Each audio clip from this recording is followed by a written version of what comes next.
What's up, everybody? Welcome back to another week of the GZ Chop Shop podcast. I'm your host, Project Itachi, joined as always by my good friend and co-host, Warners. And this week, we are going to be talking about From Software and their return to one of their iconic titles, Armored Core 6, which is actually dropping August 25th. So less than a month away.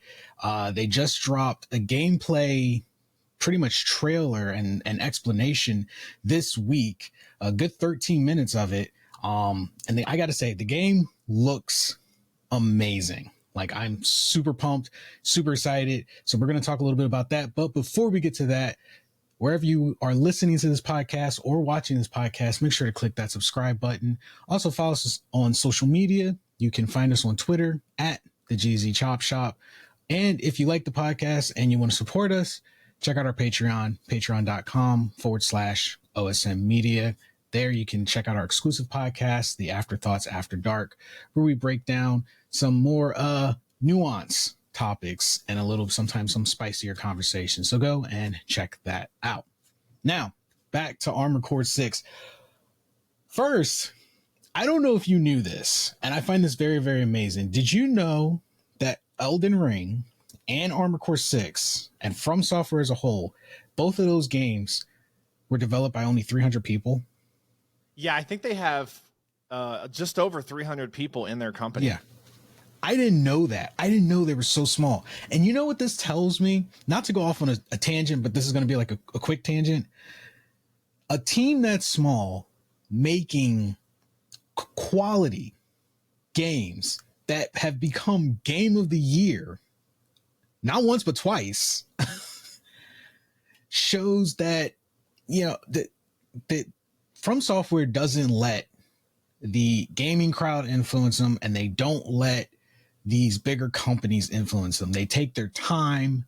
They know the story they want to tell. They know the game they want to create, and they go into their cave, and they don't let the outside world influence them, and they create these masterpieces.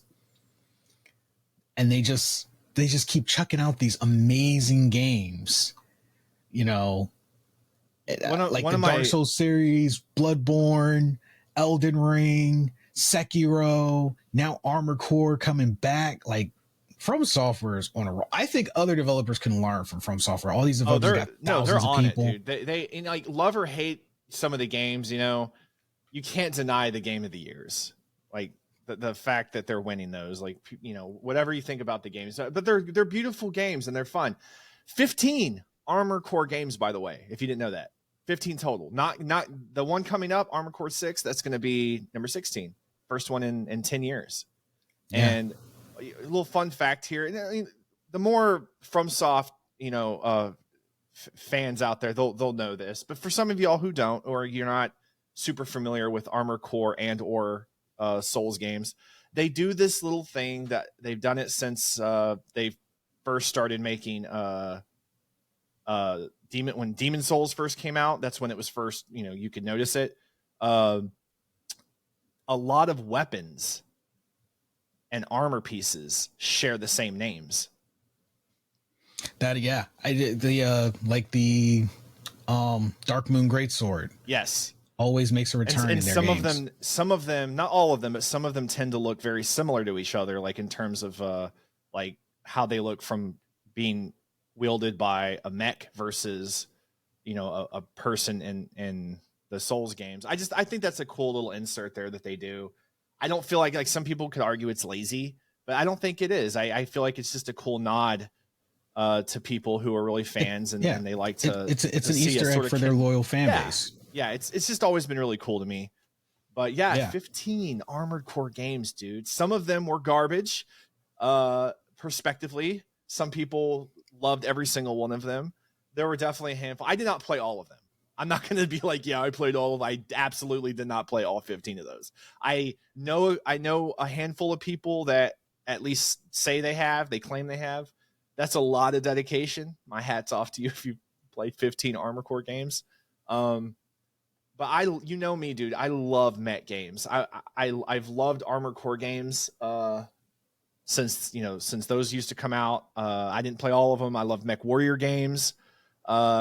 You remember how excited I was when Mech Warrior got its first update, or first new game, I should say, DLC. in 20 years. And then they got the DLCs, and I was like, what? Like I geeked out there. Yeah. So I love my mech games. So I'm pretty excited about this.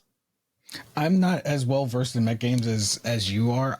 Now, this doesn't say I have not played them and that I don't love them. I absolutely love mech games. I just hop around a little bit more. I didn't get into the Armored Core series until Armored Core 4 Answer.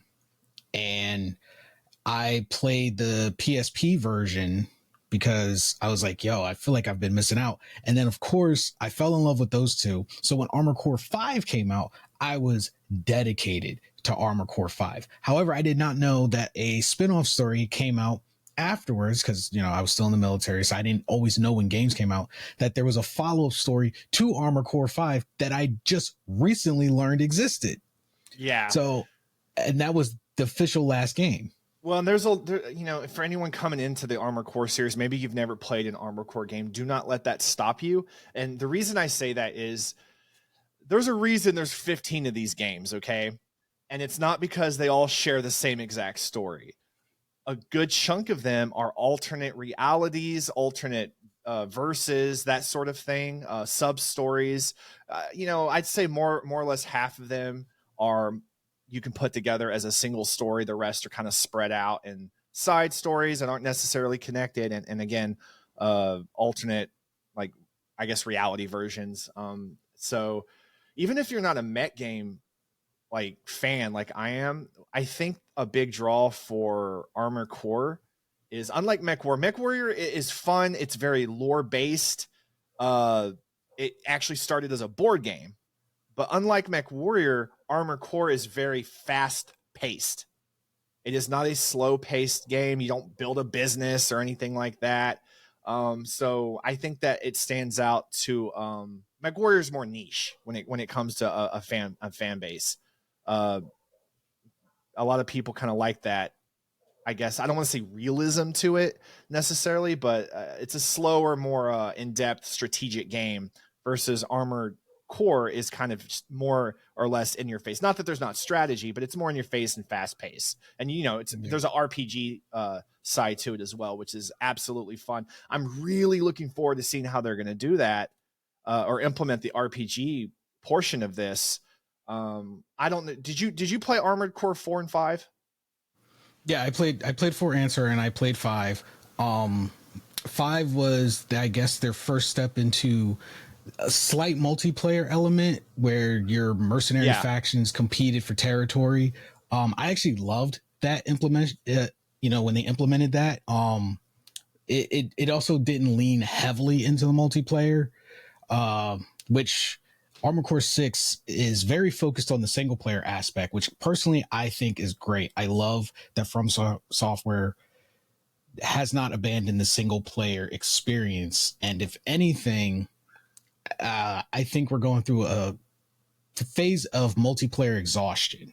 Like, more people want to play together over competitively or by themselves and just enjoy a journey, enjoy a story, and enjoy the ride and feel some sense of accomplishment because the game comes to an end. Do you think they'll take a page from their Elden Ring playbook and maybe do what they're doing there? There's a storyline. The game does not require PvP, but it's certainly an aspect. But otherwise you can play the entire game yourself and enjoy it, and there's no change to the storyline or how it's played. They're definitely separate if you want them to be. I would say it would be an interesting aspect. They probably wouldn't do that right away. If anything, they might go with a cooperative, like you could have one other friend with you, kind of cooperative thing. Yeah, for sorties. I didn't mean like Invader type of thing. I think that would be a little because that would probably probably ruin the game. I feel like if FromSoft did that, they would probably make that its own title, completely separate. But that doesn't seem to be their realm. Looking at you, Titanfall. Yeah. That's where Titanfall was supposed to come in and do that.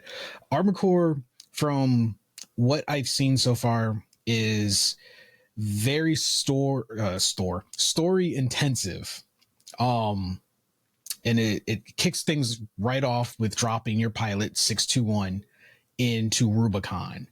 and they showcased like within like the first missions, I think they showcased mission 1, 2, 7, 8, and 11. And mind you, these missions are long. Like you can understand now why it took them so long to put this game together. These missions are not short. And the point of this game is to not only play through it, but to replay them with different builds. And when earlier you mentioned the game is fast paced, yes, absolutely. However, what this Armor Core is focusing on is letting you approach missions how you want to approach them. So you could go in guns blazing in a tank build, or you could go in a sleek, get in, get out stealth kind of build. You can pretty much build the mech of your dreams and approach the missions the way you want to.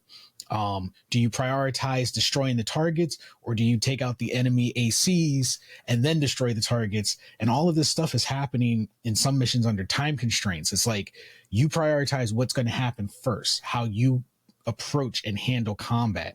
And then some of the bosses that they displayed, you had this one AC that came in and it was a bullet hell. I mean, the guy had like missiles surround him and it was just like insane. And everyone who's played it so far that had access to like a demo, which by the way, I'm like, can we get a demo? Like, can we get like one mission demo? I would love to get my hands on it, but I guess they're like, you've made it this far. You can wait one more month. But I'm like salivating because the game looks so good. It's sleek. The environments, they're open, but at the same time, you can tell like in the heat of combat, you're going to wish you paid attention to all the buildings that are around you. I don't know how destructive the environments are. I just would assume that they're very destructive. So you can't like camp behind a building for too long, but the enemies are throwing everything at you. And from what I've read from reviews and video reviews, you can definitely feel that Souls feel without it being a Souls game. Like they give you the mechanics, but they're not holding your hand, which I have to respect. And I have to say, I'm glad that that FromSoft has the confidence that its players are mature enough to figure things out on their own, that they don't have to hold your hand for you to learn and figure out their game. They're basically giving you the tools. They say, here's how you can use it. Now go figure it out. Play this game your way. We'll see you at the end. And I love that. They don't make things blatantly obvious. And they say like right from the go, you got that first boss battle, that From Software trademark, where your first boss battle is just like, all right, you got the basics. Here you go. Here's your boss battle. Take down this mega helicopter. Go. And I was watching the video and it was insane.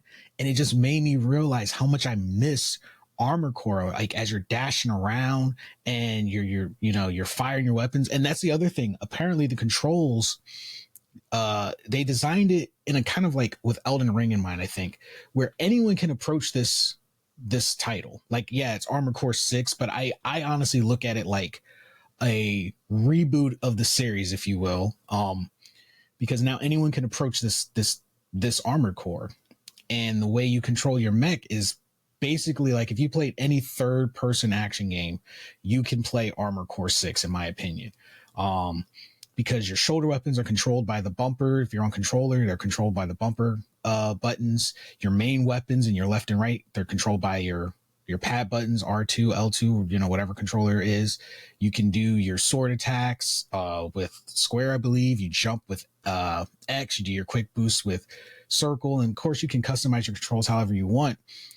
But it's so simple and yet at the same time so in depth. Like when they got into the customization menu, it looked like there was no limit to building the mech of your dreams. Are you and I love that. Are you leaning towards getting it on the PlayStation? Absolutely. Yeah, absolutely. I'm in the middle. I don't know if I want to get it on PlayStation or if I want to get it on PC. On PC. This might be, I mean, I did it. We did it with Elden Ring. Wait, I played the original ones on PlayStation, obviously, but at this point, it would feel weird for me playing a mech game outside, like not on a PC. But then again, this game is not. It's not a simulator like what I've been used to playing the past 4 years. Yeah, Mech Warrior's definitely trying to be more of a simulator, and that it's a simulator. It's a mech simulator. With PC. And I thought about it because, you know me, I have my HOTAS set up. For anyone who doesn't know what HOTAS is, that's hands on throttle and stick. It's basically PC or console accessories with a joystick and accelerator. So if Armored Core allowed something like that, that would be interesting, you know, to be able to use my joystick and pilot my mech. But at the same time, I don't know if Armored Core 6 has a first-person view. So something like Titanfall, if Titanfall ever made a return, and Mech Warrior that allow first-person views, if you want to, I would play that on PC because I have that setup for it, and they allow that. Yeah, Armored Core, like you said, is more action.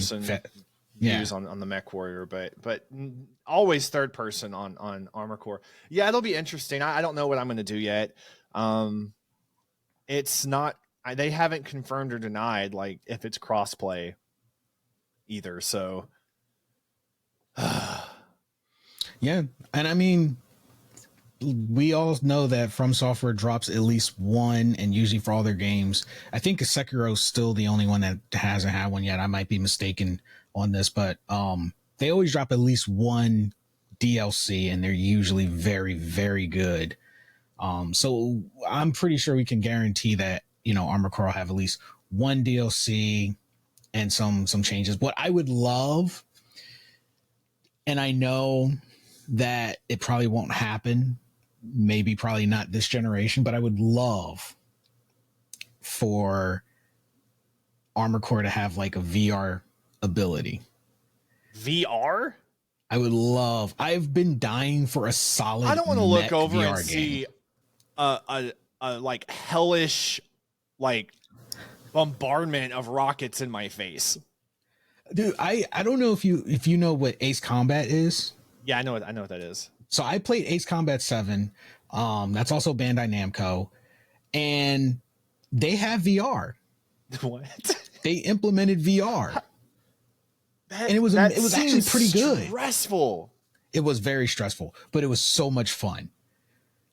It was so much fun. It was stressful, but it was fun because your whole play mechanic changes. Like it's when you got the controller, yeah, that's one thing. But when you're in the cockpit and there's more stuff you got to do, and your head has to swivel to see things in those dogfights, it's intense. I just picture like VR is getting insane, dude. Like I just picture like this situation where like what, you know, the world ended or some shit went down, right? And you're with some people, some survivors, and you see a helicopter and everyone's like, oh, we don't know how to fly. And you're like, hang on now. I've done plenty of VR in my PlayStation VR days. I've got this. And I got this. Like it is though. Like VR is getting so crazy and hands-on. Like you'll have it on and you have to like actually do so many of these things now.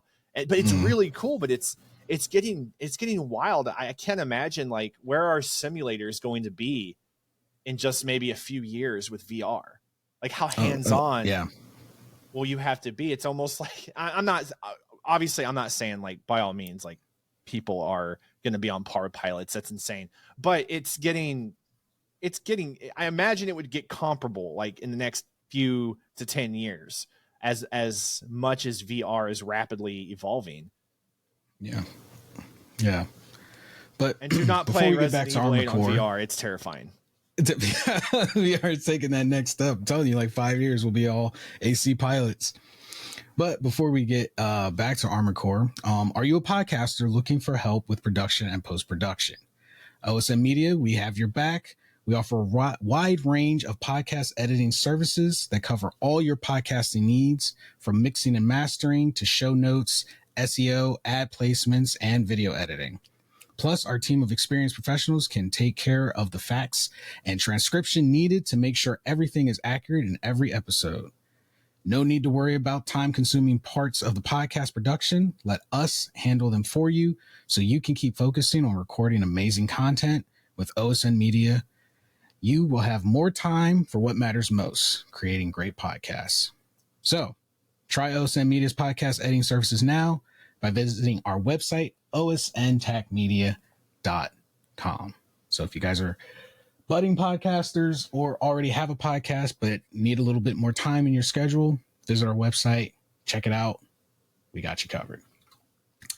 Now, other things that Armored Core 6 is bringing to the table, they already explained that interstellar travel exists in this story of Armored Core. So I'm wondering, even though it's called Fires of Rubicon and you start on Rubicon, I'm wondering if planetary travel will also be a thing in that game. would be so dope. Like Armor Core. First of all, this game I didn't see whether or not it was. Is it open world? It doesn't or look is it just, open world. It's just big. Looks, yeah, it's just like big. you can, it's like a linear. It's linear, but like open linear. Yeah, you can take missions and you can do side quests, and then you've got the main missions and you sortie it. So it's, which I'm fine with. I'd rather not be open world, like per se. So I'm fine with it, taking the approach that it has right now. What would an open world Armor Core game look like? Jesus. Yeah, open world Armored Core game is probably imagine though, like you're going to your next mission site or whatever it is you're going to, and then you accidentally stumble upon a war zone between factions or something, and you get caught, and like that somehow affects your faction statuses of like where, I don't know, like that would be wild. It'd be really cool. But that would be like that. Yeah, that's a whole different. That's a whole different scope that I don't even think that they want VR.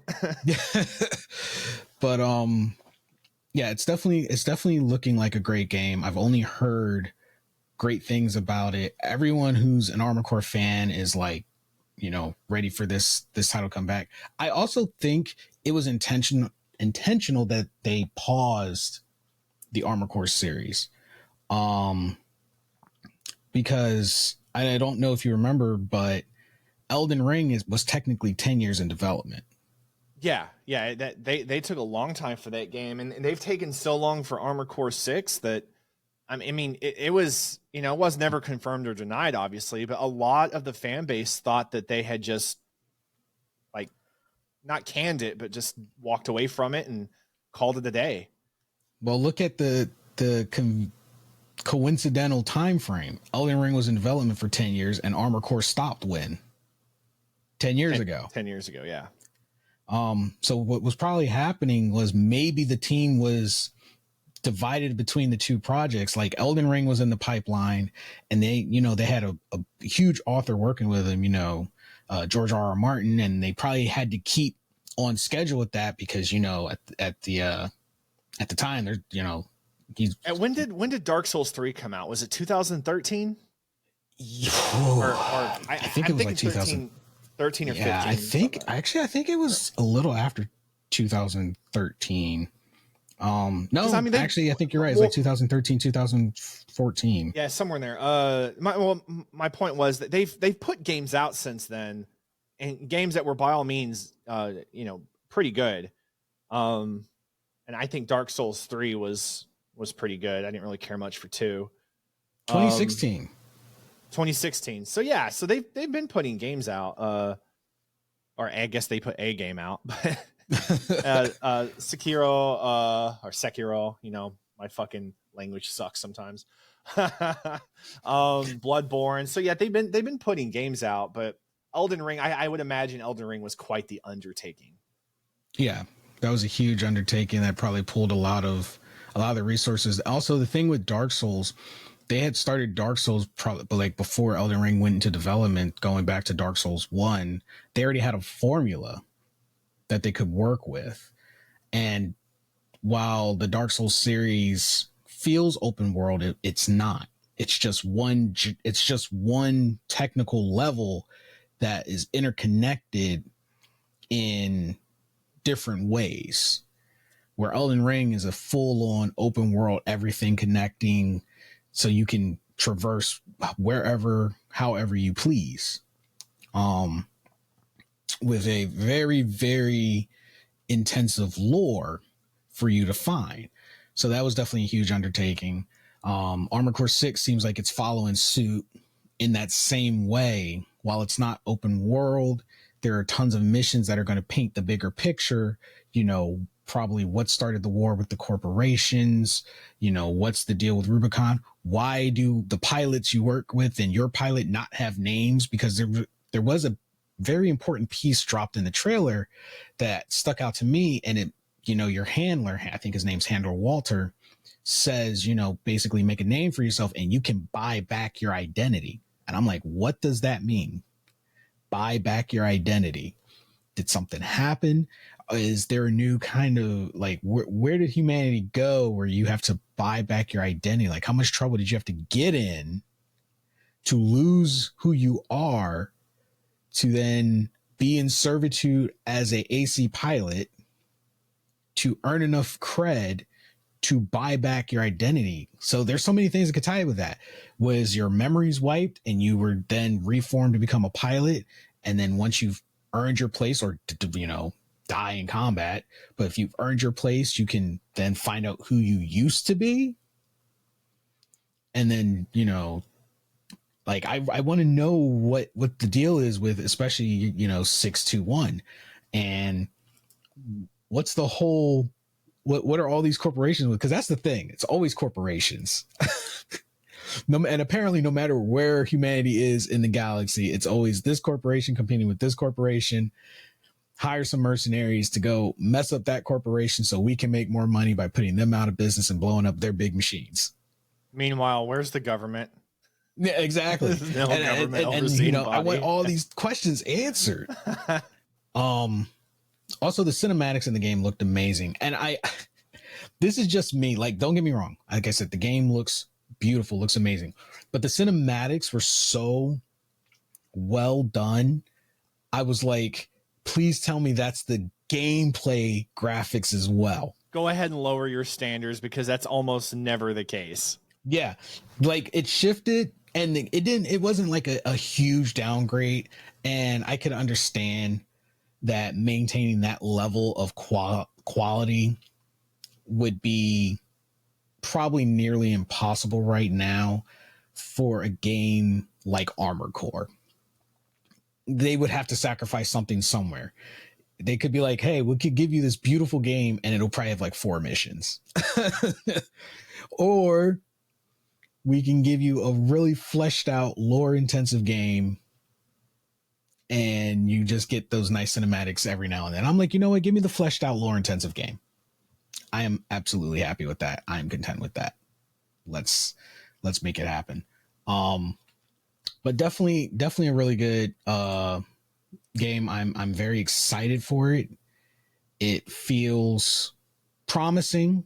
I think if it's what everyone describes it as, I would not be surprised if it could also be nominated for a Game of the Year.